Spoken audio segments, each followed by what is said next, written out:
Jangan lupa teman-teman Kicomania harus tetap sehat ya. Kita nggak tahu ya kabarnya sekarang ini COVID juga masih tetap ada. Malah sekarang ini orang yang kena COVID semakin bertambah. Memang kalau secara dipikir secara akal manusia kita ini bingung. Kita harus kemana ya?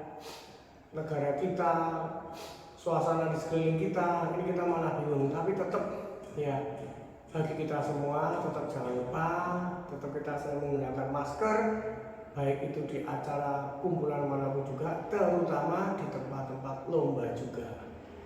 Ya itu yang perlu kita ingat, jangan sampai kita terkena lagi. Karena pernah saya bikin konten, saya pernah merasakan kena dan juga saya nggak akan mau kena lagi. Ya dari situ makanya kita harus menjaga. Ya kalau kita menjaga, tetapi para teman-teman Kicomania nggak menjaga, itu juga sama aja. Berat juga untuk nanti kalau sampai ada yang membawa virus.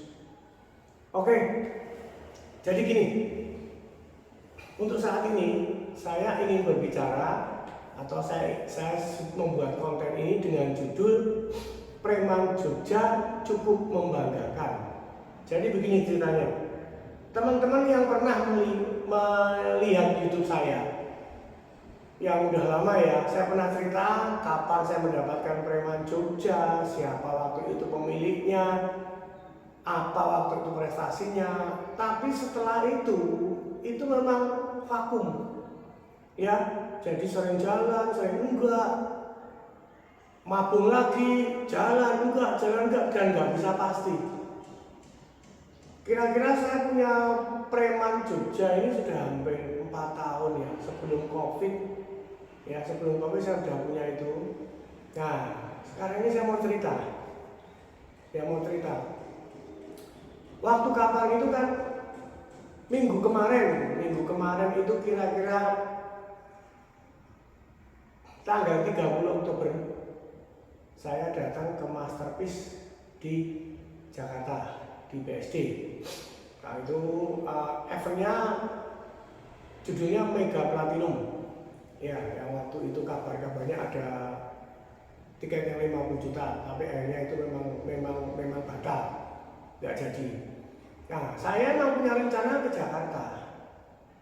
Saya pengen melihat lomba yang tiketnya 50 juta seperti apa. Nah akhirnya kan daripada saya nggak bawa burung, akhirnya saya bawa preman lah. Saya bawa preman, cucak hijau dan kacer.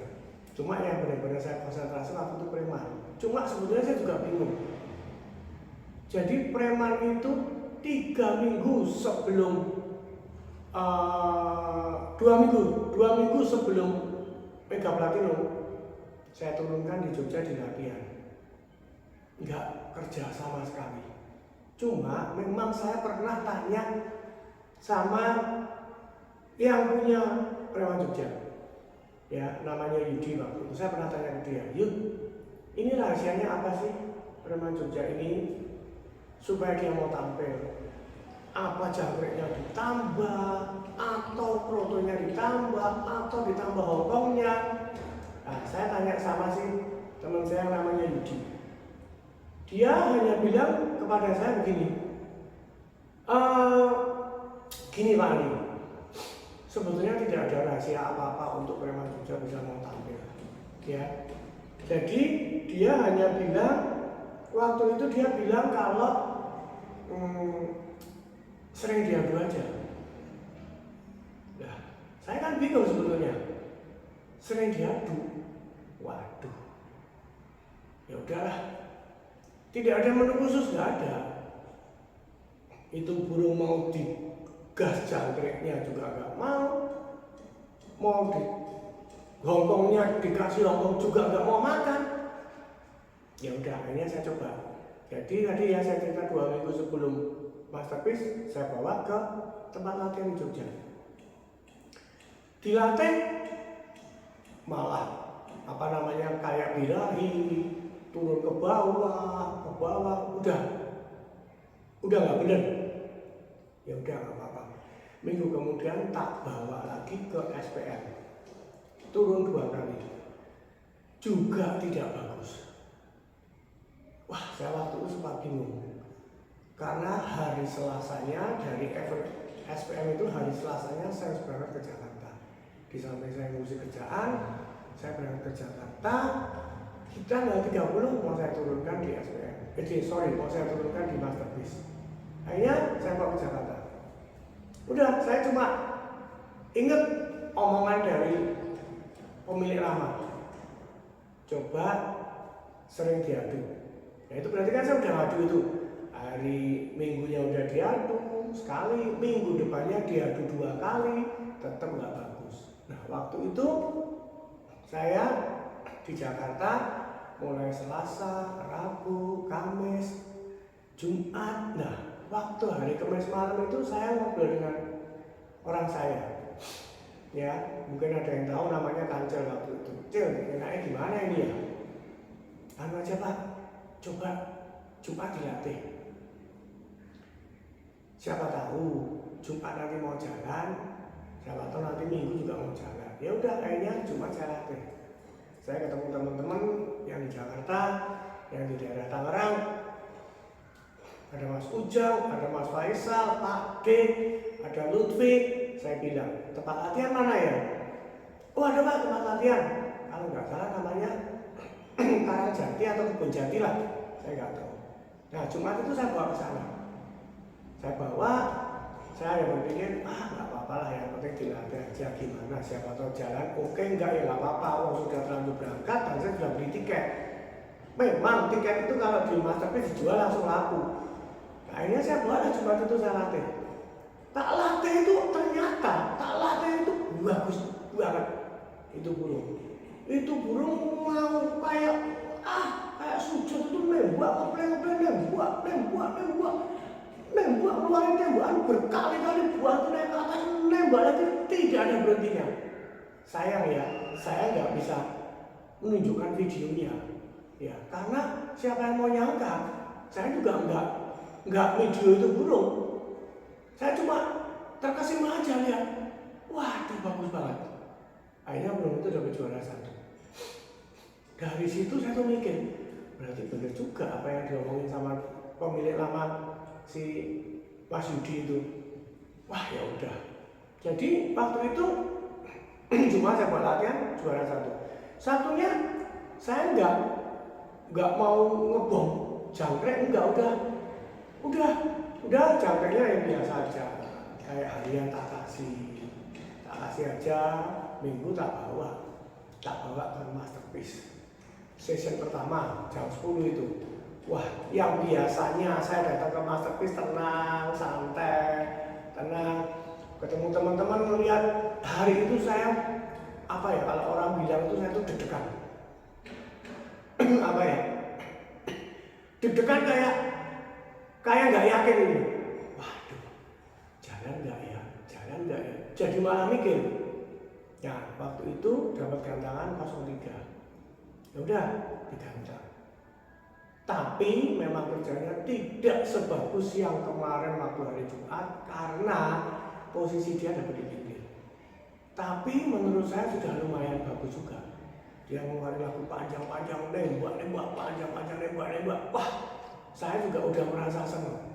Akhirnya waktu itu dapat nominasi dan diundi dapat ketiga atau keempat, juara ketiga akhirnya.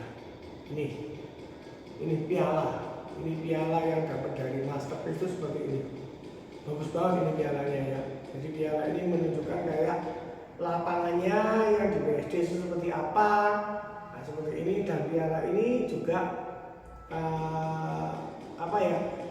ada lampunya. Nah, sorry ya, ini coba saya tunjukin. Nah, ya kan? Ini piala ini ada lampunya. Ya. Jadi ini preman ini menurut saya mulai mau stabil. Terus bukan sampai di sini aja, teman-teman bisa mania. Akhirnya dari sini saya karena waktu itu cuma ikut sesi pertama. Selesai saya ngapain? Jam 12, jam setengah 1 tuh saya ketemu sama teman-teman. Ya, saya berangkat pergi ke tempat latihan lain. Ada tempat lomba lain di sana, di daerah BSD dekat Ayen ya, dekat mall Ayen atau namanya juga saya nggak tahu. Saya bawa ke sana. Saya ikutin 2 kelas di sana. Ikutin 2 kelas. Pas kebetulan dapat gantangan tengah. Di sana tak coba 2 kali, juara 1 2 kali. Ya, makanya saya tadi bilang Preman Jogja cukup membanggakan buat saya. Kesenangan seseorang pemain murai, ya, atau kesenangan seorang kicomania nggak lain, nggak jauh adalah kalau gurunya juara. Itu aja. Itu kalau bagi saya ya. Mungkin ada yang lain lagi kebanggaannya kalau gurunya juara terus laku mahal, ya itu beda-beda. Ya, tapi kalau saya murni saya sebagai pemain, saya senang banget kalau burung saya bisa mulai apa ya istilahnya mulai unjuk gigi lagi di kancah nasional. Jadi inti dari semua pembicaraan saya, inti dari cerita saya ini tidak setiap murai mau dibom. Ya, mungkin ada yang doyan jangkriknya sampai di top jangkriknya. Ya, ada yang seperti yang saya punya harus apa ya sering dibawa latihan. Ada yang tidak perlu dijemur. Ya, jadi semua itu kalau menurut saya nggak ada yang apa ya, nggak ada yang persis sama. Ada sih, ada mungkin zaman suara saat itu dulu tuh mulai jemur sampai 1 jam 2 jam. Nah, terus tapi kalau ada mulai yang nggak mau dijemur, begitu dijemur loncatin di lomba di tangkringan loncat apa nampar istilahnya nampar gitu kan. Nah itulah ya. Jadi ayo kita sama-sama. Saya juga tetap masih belajar. Ya, masih belajar mencari settingan terus sampai kepegang. Saya juga mau tetap membantu kepada teman-teman kicomania khususnya pemula. Kalau ada yang tanya di YouTube saya, komentar saya ada yang tanya ini, saya berusaha untuk menjawab. Ya, mungkin para sahabat kicomania boleh ngecek. Hampir 99% pertanyaan dari teman-teman semua atau komentar dari teman-teman semua pasti tak jawab. Ya, cuma kalau memang pertanyaannya mudah saya kok gini ya, ini jalan keluarnya apa?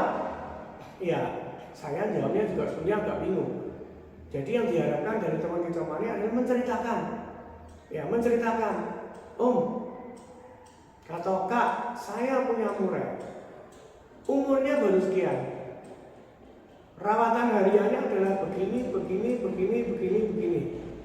Saya coba di lapangan, kerjanya kurang maksimal, begini. Coba Kak, atau coba Om, gimana jalan keluarnya? Itu saya lebih akan bisa mencoba untuk menjawab. Saya pelajari. Oh, berarti ini umurnya baru setahun. Ya sudah, kalau dia umurnya setahun, saya cuma jawabnya aja. Jangan sering diturunin. Kadang-kadang murai yang baru umur setahun diturunin, pasti dia takut kena mentalnya, ketemu lawan atau bagaimana. Jangan. Ya.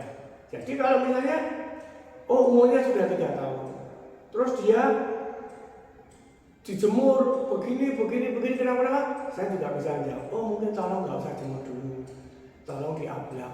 Nah, jadi tolong pertanyaan itu yang jelas. Ya, yang jelas, panjang lah. Kalau cuma cerita saya punya murai di rumah gini kok nggak mau gini, kenapa ya diadu gini, saya nggak ngerti rawatannya. Ya, jadi kalau yang tahu rawatannya apa dijelaskan itu, saya akan mencoba untuk membantu. Ya, saya berbagi ilmu kepada teman-teman semua, nggak ada tujuan apa-apa. Kalau murai itu jalan, yang banggakan juga Anda semua. Ya. Emang saya minta bayar ke saya dong? Enggak. Ya, karena saya murni membagi ilmu pada teman-teman kicomania semua, khususnya pemula. Ya, kalau yang sudah senior mungkin lebih pintar dari saya, Nggak perlu tanya lah, nggak usah tanya ke saya, dia juga pasti lebih jago dari saya. Oke, saya kira sekian dulu konten kali ini, tapi tetap jangan lupa kepada para sahabat Kicomania, jaga kesehatan, tetap menggunakan masker kondisi saat ini. Salam Kicomania, tetap sehat.